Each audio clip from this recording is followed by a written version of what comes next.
Еще в мае текущего года на портале проектов правовых актов опубликован проект постановления правительства России об отмене обязанности водителей устанавливать специальный знак шипы. Проект постановления с официальным названием ПП РФ о внесении изменений в постановление Совета министров правительства Российской Федерации от 23 октября 1993 года номер 1090 дошел до стадии формирования окончательного варианта текста правового акта, но так и не был утвержден правительством. 40 лет прошло, 40 лет, а мы до сих пор из коматоза выйти не можем. Вечные чемпионы.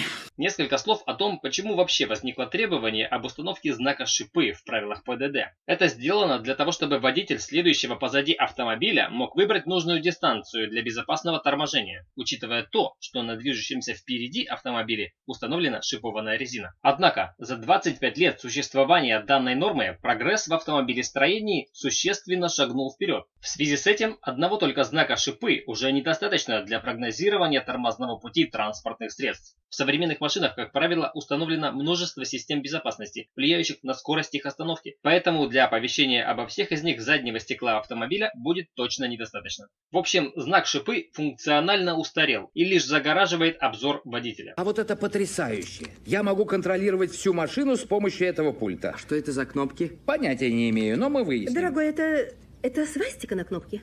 Да, не будем нажимать. Почему же, несмотря на неактуальность знака, его так и не отменили? Может быть, по замыслу законодателя свод правил дорожного движения это не просто документ, а целостная система, исключение из которой даже одного пункта может привести к ее несовершенству. Более того, это может даже подорвать веру граждан страны в безупречность правил ПДД и необходимость их неуклонного соблюдения. Мне кажется, совершенно невероятная способность делать серьезные выводы из незначительных деталей. Это не совсем верно.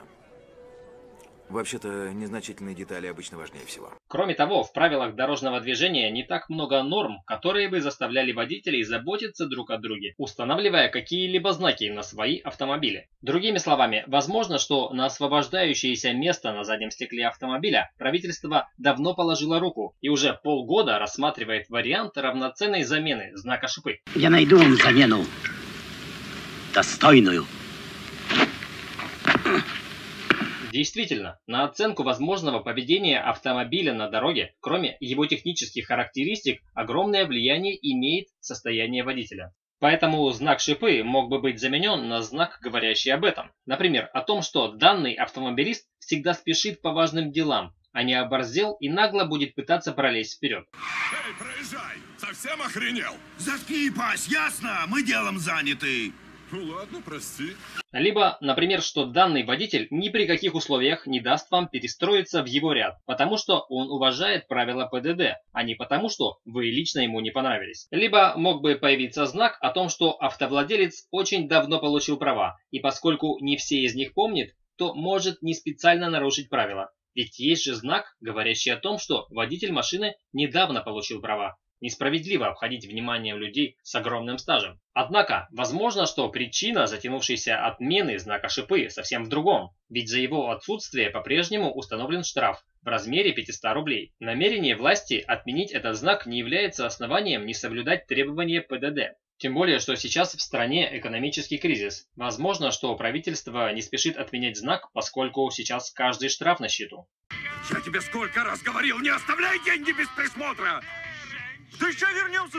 Куда? Иди, отрабатывай. Хотя причина сохранения знака шипы в правилах дорожного движения может оказаться намного проще, чем кажется. Этим летом в нашей стране произошло очень много резонансных событий. Чемпионат мира по футболу. Анонсирована недавно начатая пенсионная реформа. Набрал обороты шпионский международный скандал и многое другое. На этом фоне о планах ликвидировать бесполезный знак в правительстве элементарно могли забыть или опустить на второй план. Неважно, это про этих там. Какая разница? В этом, кстати, нет ничего необычного. По различным причинам в некоторых странах мира до сих пор существуют необъяснимые законы, регулирующие дорожное движение.